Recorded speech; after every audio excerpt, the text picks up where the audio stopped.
wake up, everybody cheer up. Give me sugar in the morning, girl, like orange juice and syrup. Nico and Janice, what y'all about to stir up? Rumors. We probably need to clear up. Every day is like a challenge. If you're nice like Jimmy Fallon, try to tip us off the scale, but we believe it's with balance. Jesus take the wheel while I'm on my way to work, yo. Believe it's with balance, it's not your ordinary church show.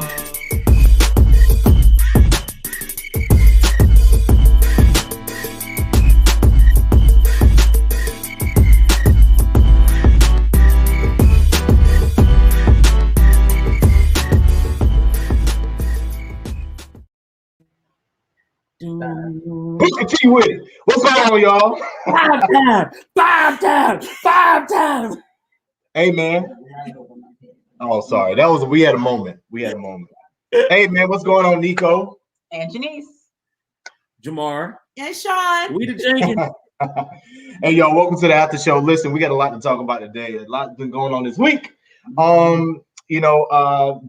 First, I'm going to let you give this the rundown. Okay. Yeah, I'm trying to fix this out. Okay. Oh, okay. Get your light together, Y'all know I'm too light for this. Do your best. Do your thing. So there's been a lot of stuff going on in entertainment news. We've talked on the show about all black girl magic, everybody doing the daggone thing this week, speaking their mind, running things. But the one post that stuck out the most was Erica Campbell. She made it to the shade room. Okay, she spoke her mind, and it went all the way to the shade room, and then she had to go back and kind of re-say what she had to say. But pretty much what Erica Campbell had to say, which got her in a little bit of hot water, was that she thinks pastors should not be liking bikini pics of women on Instagram. That's what she said. Mm-hmm. She says, hey, preachers and pastor, you should rethink liking the pictures of ladies in sexy bikinis, especially when you're married. Even when the caption is deep and spiritual, you shouldn't double tap. I'm just saying. So like I said, it made it all the way to the shade room. Then she had to go back and clarify and say, no, I'm not talking about my husband. He's right here. He know better. We're fine. Don't come for us. And then Jamal Bryant all of a sudden made this post talking about, I'm a single man. I can do whatever I want. I'm like, sir, no, what? Nobody's talking about you. Why do you feel the need to clarify yourself, to clear your name? Like, I didn't think we were coming for you, Jamal Bryant, but whatever. But yeah, I want to know, Jenkins, what's y'all's thoughts? Can married men or pastors, can they like bikini pics on the internet? Hold on. But if the Stacey Adams stick, nobody call your name, but you slide your feet in these slippers. They always You felt convicted. See, y'all talking about Dr. Jamal Bryant. Mm-hmm. Yeah. Your homie. Yeah, I was about to say, I ain't gonna. You ain't gonna do it. That's my guy. But go ahead. As a married man, there's a certain level of precedence to what she's saying. I think the issue is not so much the statement as much as it is potentially the vessel. Mm-hmm. Because it wasn't too long ago that she was up under fire for posting sexy pictures. And so bikinis and bodycon, there ain't much of a difference. And so I think that's really what the issue is. Like, we wouldn't be talking about this if it was somebody like, if Bishop Jakes had said it, because we have a certain level of respect and honor for his opinion. Yeah. And I think that everybody's entitled to their opinion. However, you gotta also be careful because the things in your past will jump out and find you. And I remember I could blink and remember her being up under fire because of some of the pictures that she was posting and some of the things that she was wearing. And so you got to be careful. The woman of God still is sexy. And I don't think there's nothing wrong with being saved and sexy. However, there is a fine line when we know as pastors and leadership and people with, our opinions are really valid when we're on a stage like the stage that she is on. Okay. Mm-hmm. So for you to put on these pants and all your camel toe out and these body camel toe. I'm just gonna say it. I'm real. I'm real. Cardi and the cross. I already told y'all there was a preliminary message when I came to the stage. But I'm just saying, like, you can't present that way and then be like, yeah, well, you can't do this. Well, I mean, it's enticing, really is. And I think that's what modesty is. You can be sexy and all of that and be married and not put all your business in the street. Because I'm sexy and say, but I'm not going to be like, really, if you blink your eyes and imagine, you can imagine you can see her belly button through that dress. Okay. To go back to the original point, I do agree. As a married man, preacher or not, because I think sometimes we put preachers in like some VIP section. That part. It's about being married, period. Right? Like it don't have nothing to do with being a preacher as much as it is you're married. Because honestly, in the confines of your marriage, preacher or not, if your wife affirm or if your wife know what you got going on, you on Instagram double tapping on a regular basis, then that gets handled in your marriage. I think my other issue is we put it on the preacher, and we're platforming the idea of a preacher, and we're diminishing the idea of marriage because it should not be relegated to just a preacher that's married. Because Nico, you're not a preacher, but you married per se, but you married, and so we have to begin to make the idea and the concept of marriage a respectable place again. I do agree. I agree with the sentiments because I'm not about to sit on Instagram. One, I don't have time. But I'm not about to sit on Instagram double tapping a whole bunch of pictures of somebody's cheeks. At the top of the reason why is because I have enough at home. Cheeks or time? Both. I'm gonna play devil's advocate here. Oh, hold on. I want to say something. Go ahead, say what you got to say. So Jamar and I had talked about this, and me and you talked about this as well. I'm uncomfortable. I don't like liking or hearting other people's lives. If their pictures are a little sexy, especially if we people like, if Sean, if you put up a picture and you wearing something, like this. Oh, you found it. And the woman of God is bad now. I'm just yes, she is. Lord, I don't think she looks it's like hard. no more. I think she done put on a couple pounds. She can get back to them. It's hard not to like that. As a man, I mean, she's beautiful. I mean, and she's beautiful. But for me, it's always been weird. When it comes to my friends and my family, if you're wearing provocative clothing or clothing that's sexy, for me to heart it and like it, it's just weird to me. Because I don't want like my brother doing that to Janice. It's just weird to me. But I do think I'm not for it. I'm definitely not for it. You. I feel like two things. One, I don't feel like there's an issue with somebody liking somebody else's sexy pic. I've seen you like other people's sexy pics before, and it's not an issue to me. As long as you don't go too far, as long as you're not over here leaving comments, hey, beautiful, hey, oh, you looking good, fire symbol. Like, then I'm like, nah, you're doing too much. You need to fall back. Like, okay, yeah, I ain't gonna put you out there, but that's what we have to have a conversation. That's what we're doing. But you look again. Don't be a Jamal Bryant. Okay, I didn't say anything. But my thing is, I think we do hold pastors to a higher standard because they're supposed to be our spiritual leaders. So I do feel like if you're a pastor and you're married, it looks messy. You said you've seen other pastors liking somebody's cheeks and be like, ooh, this like this. What's crazy? What's crazy is like, within the last couple of years now you can see, like, I'm not gonna put somebody's business out there, but let's just say one of my coworkers, right? We know they're a godly person. And I was just scrolling through Instagram and happened to see their name underneath a picture. And it just kind of threw me off a little bit because that person always talking about and God and all these things. You like go biddies. And I see your name underneath. I'm like, well, dang, Sean got her hand raised. Yes. I raised my hand because I want to be respectful.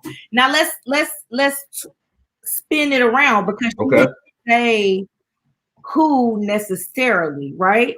So Janice, are you gonna be on the gray sweatpants group? On the gray sweatpants? I mean, I like But you know, I've seen a couple pairs. Now the group I heard is off the charts. Like, no, I don't think I'm gonna be in a group because I'm not gonna do it to myself. But I've seen a couple pictures. I done put up Michelle Williams' boyfriend. I put up a picture of him before. I said Michelle Williams was a blessed woman. Okay, I'm sad she let that one go. All right, because she was blessed and highly favored with that man. So, but again, I wasn't like I am like, it's when you start making the comments and doing all this other stuff. It's like, okay, well, but. I don't know. That's just me. I don't feel like there's anything wrong with liking pics, but if you're a pastor, you need to kind of fall back because you don't want nobody being like, well, Pastor or Reverend so and so over here liking Cardi B's bikini pics on the internet. It's like the issue we're having is not necessarily an integrity issue, unless you're going too far. The issue that we're having is a PR issue. This is a public relations issue and how it looks to people who support your platform. Right? Yeah. Because if you're a pastor and I'm following you, now I'm a saved man, perhaps I'm single. So if I'm doing that, then maybe, that's what I should be doing and it's okay. Are you smart on the thing that's appeasing my flesh? I think it's more. I think it's deeper than what the surface level is. Yeah. The concept of the pastor being a source of leadership in a community. Now that's where I get it. But at the end of the day, I think that the greater issue or the greater thought, Janice, you kind of tapped on it just now, is between the four of us, we have a certain level of security in our marriage that is not seen in a lot of marriages. So sometimes the greater issue is not so much the activity as much as it is what does it trigger in your spouse. Yeah, I think that's something that we got to kind of take into account as well, because we don't come into marriage completed works. And whatever your insecurity is or could be in that moment, seeing your spouse double tap, because I agree with Sean, it goes both ways. And that's another thing that I believe is super unfair is we talk about pastors double tapping bikini pics. I'm so glad y'all talked about the fact that it's not just women out here that's got these pictures and getting these double taps, because there's a lot of female pastors and preachers out here that's married and they be out here double tapping too. But it's kind of, I think that we have to be able to address it across the board. And I think that is an unfair portion of it, is we're leaving it at just the male side of pastoral ministry when it is a two-way street. That's good. Yeah. And so, it's a very dangerous weapon when used the wrong way, as far as that statement. And I hope that in the days and weeks and maybe months to come that she provides a little bit more clarity, or gains more clarity on what she was trying to say, because it's too wide open. Yeah. Well, one of the things is they thought she was talking about her husband, because Warren Campbell is a pastor at his own church, and she's the first lady in LA. And she cleared that up. She was like, it wasn't that. She needed to talk to Warren. She sleep with him every night. Right. So she wasn't talking about her husband. So I guess a lot of people thought she was trying to be slick and throw shots at her husband on the low, but that wasn't the case. Yeah. So I'm sorry. No, I was saying one thing I respect about Erica is when she says something, she stand behind her word. She'd be like, I ain't apologizing. Yeah. I said what I said. Yeah. I'll help you get clarification if you need it. But I said what, because she got in hot water for saying something else a while back too. Yeah. And she was like, no, this is what I feel. And y'all just going to have to agree, take it or leave it. Right. I was going to say two things. One is, now we could talk about this next week, but that silhouette challenge.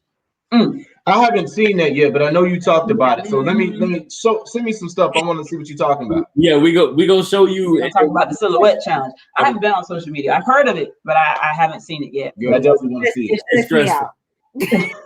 It's stressful. Oh boy. Well, I guess we kind of broke that down a good bit. I where I stand. I know where you stand. I know where they stand. So, well, we got something else to talk about. We got more to talk about. Yeah. Our deleted post this week. R.I.P. Cicely Tyson. Now, Sister Cicely, come on, we love you. And then just look at that beautiful woman. Lived to the ripe old age of 96. But some people got to put some respect on this woman's name. All right. This woman was a Tony Award winner, a SAG Award winner, Academy Award nominee. All right, like she won a Tony. Like she did it all. She literally did TV, film, Broadway, you name it, she did it. So people are like, oh, R.I.P. Tyler Perry movie. I'm sick of this. You know, we can really start. You know what? The fact that I leave people's names in this. Yeah, right. You should start blurring out. Leave them anonymous, man. So they see who it is. It's my sister. You know what I'm saying? Love her dearly. Tyler Perry movie. Not even the name of the movie. Just the umbrella of all the Tyler Perry, right? I said Tyler Perry got a movie about himself, Jesus. I'm done. I was just like, come on. And then put it in parentheses like that is the only one. There were so many things with the whole Cicely Tyson thing. Of course, you know, she was 96, right? She was 96. Okay. So 96. And one of the things that me and Janice had talked about is that for me, I was like, I didn't feel sad one bit, right? So this was my post. I'm not one bit of sad. She lived. The dash in between was everything. And that's what I truly believe. I truly believe that. So for me, if somebody lives that long, and Sean, I know you agree, there's no reason to be sad in my case. I think she did so much. Where on the other end, if it's like unexpected or it's a child or it's a young person, then it's somebody who didn't get to live life, then I'm more leaning toward, dang, man, I can't believe they didn't get to live and do these things and experience life.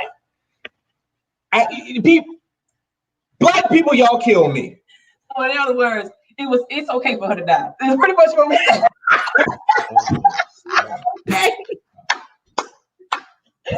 That's gonna be the post. Going on time, okay? Going on time. She said going on time.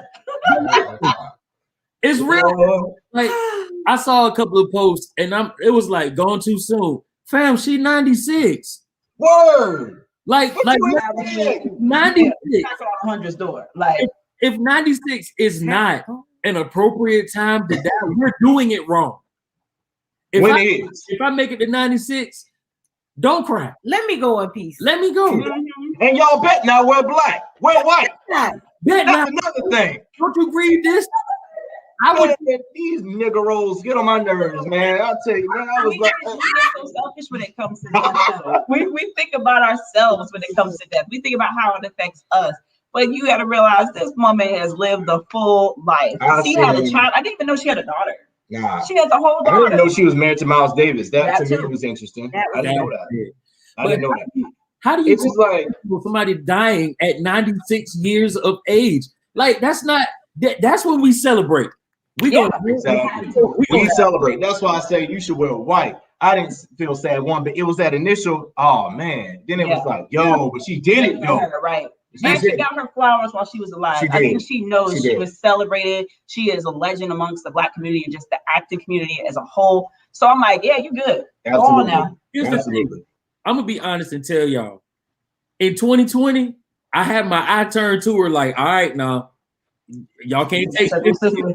And Betty White. And Betty White, like they survived. She just turned something 99, I think. She getting up there. Yeah. 99. But I'm curious though. I'm curious now that we're talking about it. Does everybody have a person that if the good Lord called them home, don't matter how old they are, that's it. You gonna weep. I do. Who's yours? If Ric Flair checked out, Ric Flair, that would hurt y'all probably check on him. If Ric Flair checked out, I'm telling you, Ric Flair don't matter. It don't matter. Rick may not have long. He got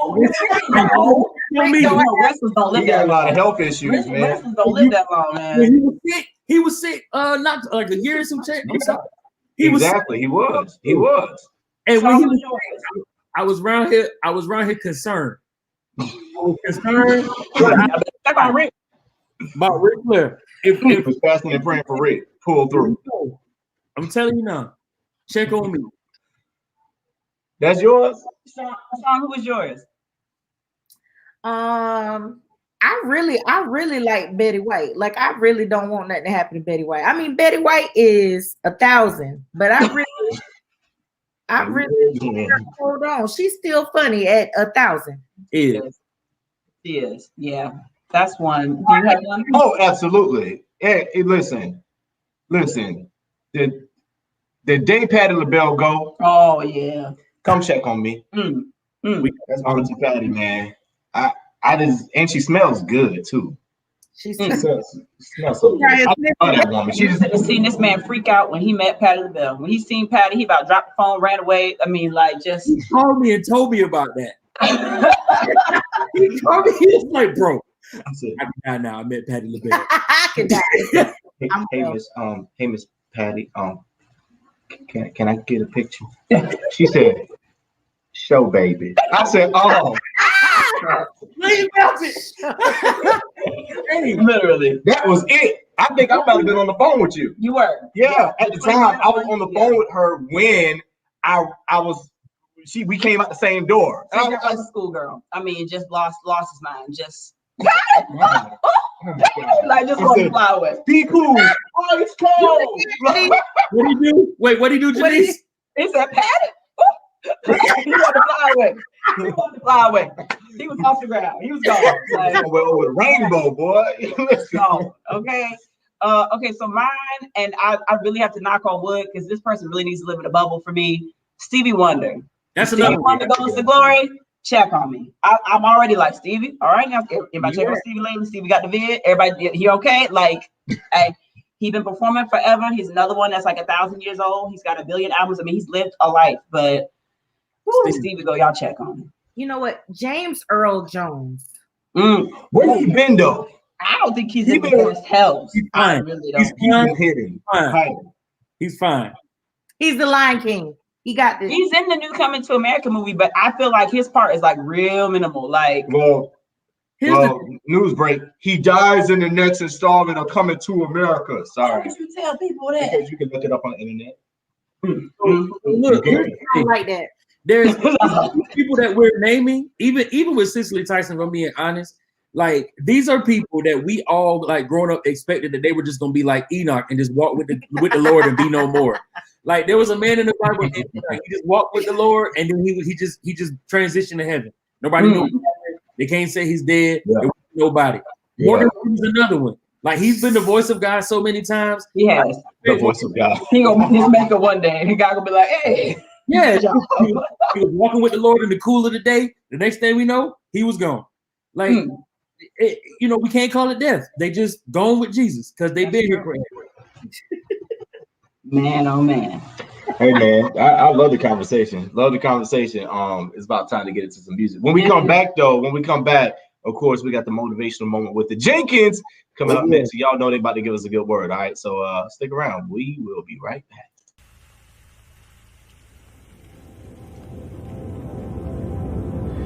God instituted marriage before he instituted the church. For this reason, a man shall leave his father and mother and cleave to his wife. The two shall become one flesh. It is clear that God has brought you all together on the occasion of your 15th anniversary.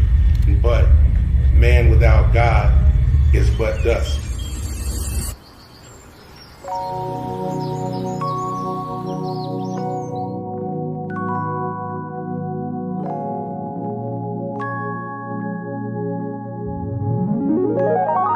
Holy Ghost, I'm so grateful, God, you know you did the most when you created her for me, Lord, you know I have witnessed your glory, all this favor you showed me. When you gave it to me, I had to learn what to do with your blessing. Now I know that a man who findeth a wife finds a good thing. So every time I think of her, I'm thanking you. And when I give my love to her, I'm thanking you. Loving her like Christ loved the church, 'cause you told me to. Yeah, she a missing on your glory. Sometimes I don't feel like I'm worthy, but I'm under your covenant, so I ain't worried. I'm just thanking you. When I think of her, I'm just thanking you. When I give her love, I'm just thanking you. Married and in love, I'm just thanking you. When I think of her, I'm just thanking you. When I give her love, I'm just thanking you. Married and in love, I'm just thanking you. Song of Solomon, chapter 8. Read it to me, tell me what it says. I know that you don't make mistakes, so if it's in the book, then it must be okay to love her. No, I'm not ashamed, I won't shy away. I know I was made to love her. God give me grace, and I hope that every night feels like a wedding night. I pray, oh yeah.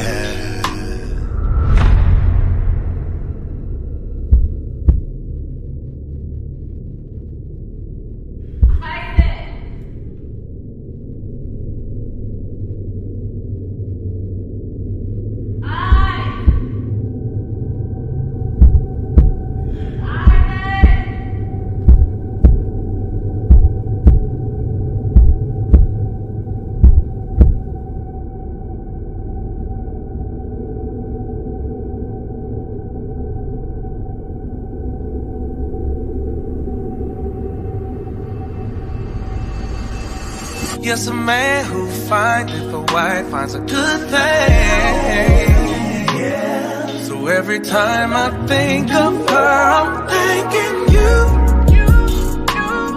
And when I give my love to her, I'm thanking you. Loving her like Christ loved the church, 'cause you told me to. Yeah, she a missy on your glory.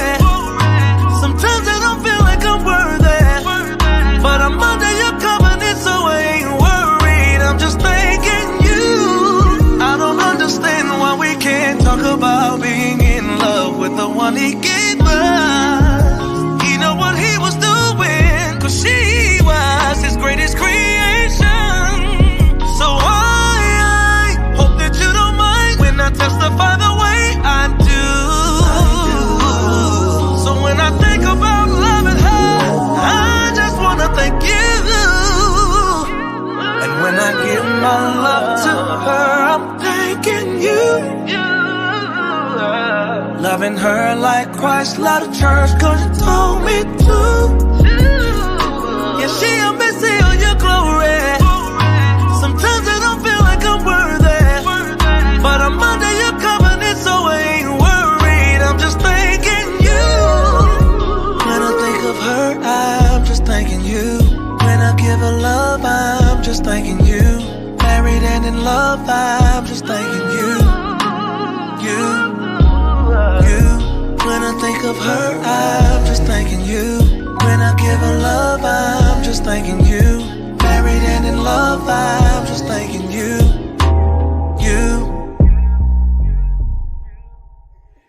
You know, I was talking to one of my youngins, and he asked me, "How did you know April? Like, why her? Why did you pick her? Why her?" And I was just like, I'm comfortable enough to show my flaws, motivated enough to fix them, and inspired enough to create a love that is flawless.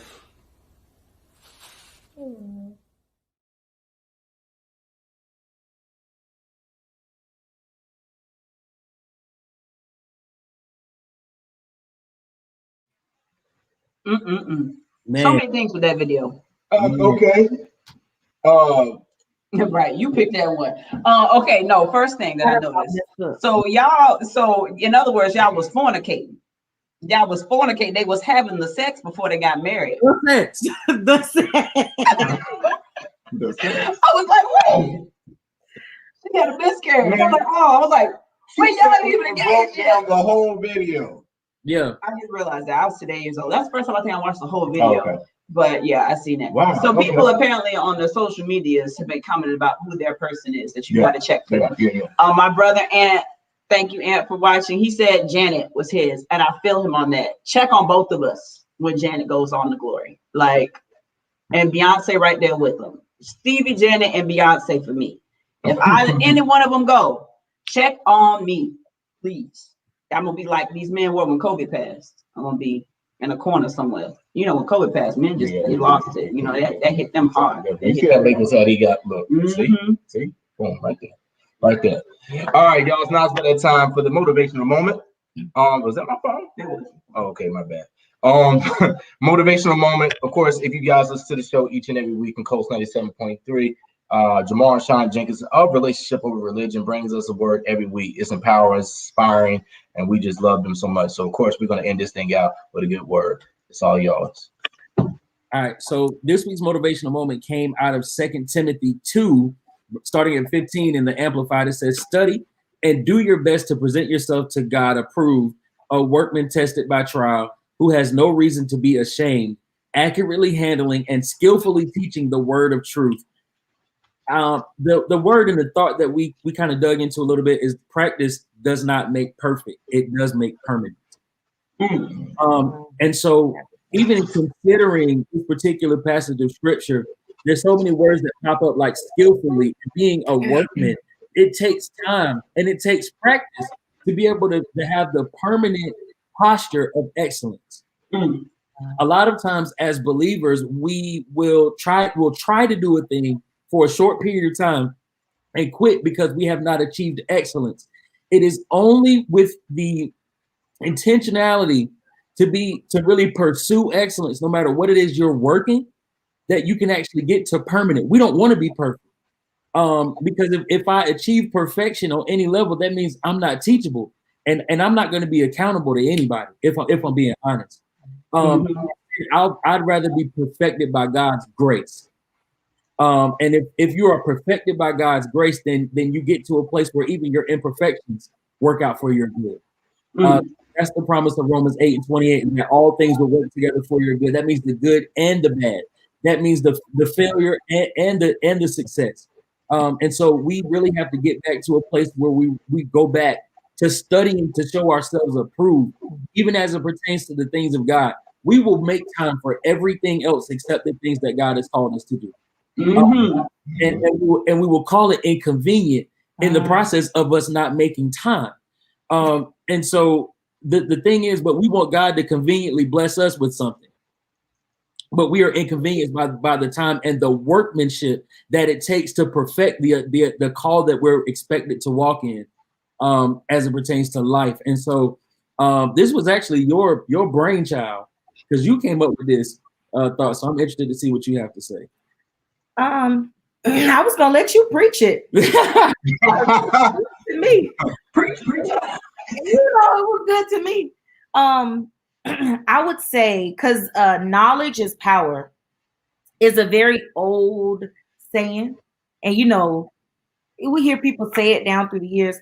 And I don't think that it's an incorrect statement. I just think it's an incomplete statement. Because knowledge is not necessarily power if you don't utilize the knowledge you have, right? It's utilization of the knowledge you have is power. Because I could know how to be a bodybuilder. I could know how to eat right. I could know how to get up and go to the gym. I could know how to drink my water. But if I'm eating fried chicken and mashed potatoes and I'm not going to the gym, I'm not reaping none of the results of what I know. So because I know it means nothing if I'm not accessing the knowledge that I have. Thanks. And so when we're practicing something over and over, I think about it like a dancer. If you are dancing and you trying to get a spin right, if you keep practicing the spin wrong, when you get in a big performance, you're gonna do that spin wrong. That's what practice is for. Practice is to perfect the thing in which you're doing. You're trying to smooth out all the kinks. So whatever you do repetitively is what you're going to perfect.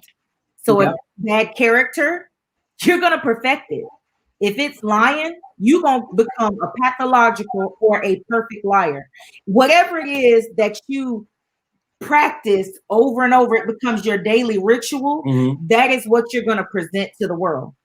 So why not, when you're in practice, when you're in private, people think that integrity is one thing, but integrity is doing the right thing when no one is watching. You're practicing doing the right thing all the time, you're gonna have to worry about doing the wrong thing when you're in front of people because you're putting on. I've practiced my integrity. I've practiced good character. So if you catch me at home, I'm me. If you catch me in the streets, I'm me. If you catch me in the church, I'm me. I don't ever have to act or put on or worry about out of pocket because I practice this thing on a daily basis. So whatever you practice is going to be the thing that you perfect. Now, if you want to get it differently, then in your private, you practice that thing differently so that you could perfect a thing that you're trying to accomplish in the public eye. I would add, I guess in conclusion, because the scripture says a couple of things, and it confirms what you just said. It says you present yourself to God approved, a workman who's been tested by trial, who has no reason to be ashamed. Now, this is the issue that we run into often, is that people want to show themselves to be experts in areas until you challenge them in a place where they have not practiced. And when you challenge somebody in a place where they have not practiced, that's where the shame comes up because they have not studied appropriately. And so what we're challenging us to do is before we profess ourselves to be experts in any area, sacred or secular, make sure that you are not ashamed of your education, which means that in your getting knowledge, make sure you also have understanding and application along with those things. The Bible said wisdom was the principal thing. It's the principal that thing. means primary, right? Exactly. The first thing. It goes on to say that you can accurately handle and skillfully teach the word of truth. So what happens is when you really practice over an extended period of time, it's almost like Steph Curry.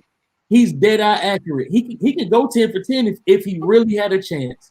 Every now and then he misses, but it's not a knock against his skill. It just wasn't his shot to make. But often, because he has practiced so many times, the level of accuracy in which he makes his shot is above, it's par excellence as it pertains to the league. And I wanted to give a regular, relevant example because people take the word and they get intimidated by it. And so for every believer, let me back up for a second because I know I'm not talking to a whole bunch of scholars.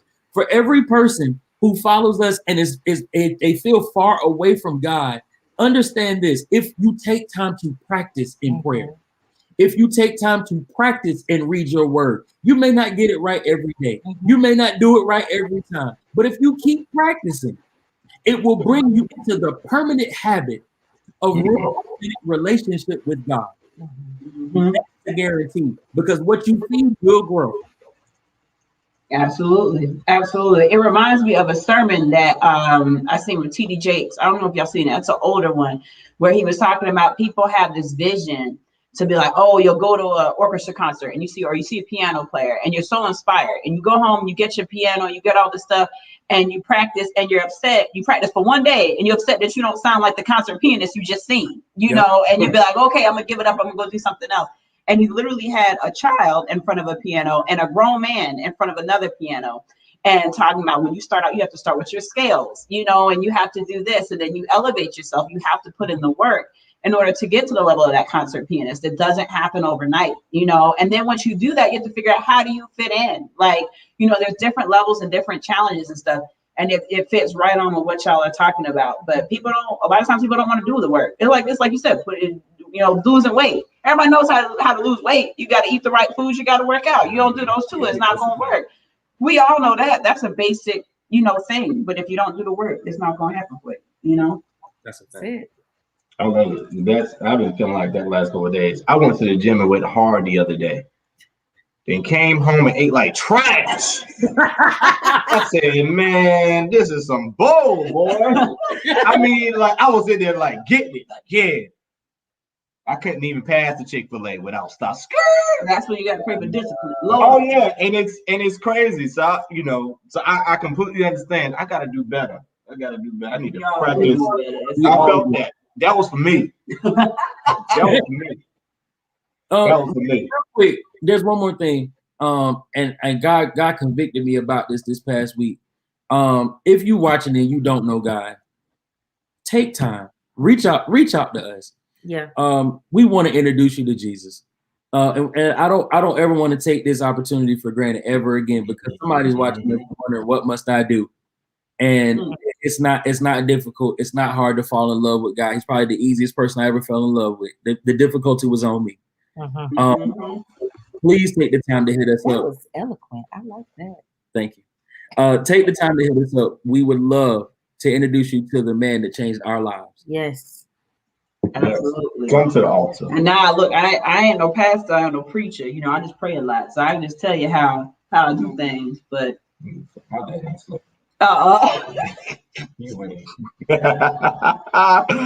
Yo, is leading people to Christ. So you can do it. Yeah.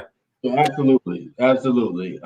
Man, what another great show. I'm excited. We did it again. Thank y'all for tuning in, man. If y'all got any topics that y'all want us to talk about, y'all should see our messenger throughout the week. It'd be crazy. Like, I should screenshot the messenger in itself. Boy. Don't do I feel like every show somebody says something inappropriate. This time it goes to you. I'm like, yo, like what was this, Sister Tyson? This lady going too soon, she going on time. Y'all, man, thank y'all for tuning in. The Flowers of Jenkins. We'll be right back here next Sunday at 4 p.m. to do it all over again. And we're gonna make next Sunday quick because Super Bowl Sunday. Come on. Come on. Right. And we all football watchers. We're a big football house as well as they are. So we're gonna make sure we jump in, jump out, and get that done. And then we can probably give our little who you going for as well. Absolutely. So we got a special announcement we're making tomorrow. Yeah, so we have an announcement we're making tomorrow. So we're probably gonna do a live and reveal it and then drop something right afterwards. So we'll do that. And then we got to figure out a time. We're trying to get our schedule together because Lord knows we believing for a manager this year. Come on, God. We need it. Shabbat. Lord, don't we? I'm tired. I'm tired. But y'all, thank y'all for tuning in. We'll catch y'all next week to do it all over again. Like Jamar said, if you want to reach out to us, our social media handle is Believe It With Balance. You can also go to our website, www.foundtheflowers.com, and you can email us at info@foundtheflowers.com. How can they reach out? We are at Relationship Over Religion LLC on Instagram, Relationship Over Religion on Facebook, Jamar and or Sean LJ Jenkins on Facebook, and every other social media platform. She's Sean LJ. I'm Jamar Jenkins 83. Hit us up. We out here. Yeah. All righty. All right. Well, appreciate y'all. We'll see y'all next week. And don't forget, Dope Society, like, subscribe, and donate and share. That's a friend. You know what? For a second. Now that's a friend. Because your friend will remember your stuff. Yeah. Because I was about to forget the podcast. Dope Society Podcast is everywhere you can stream podcasts and you can share, subscribe, and support. Send $1 or $2. We ain't mad. If you laugh one time, send us a quarter. That's it. One quarter. For every chuckle, send a quarter. All right, y'all. Catch y'all next week. Thank y'all for tuning in. And we love y'all. We'll see y'all next week. Peace.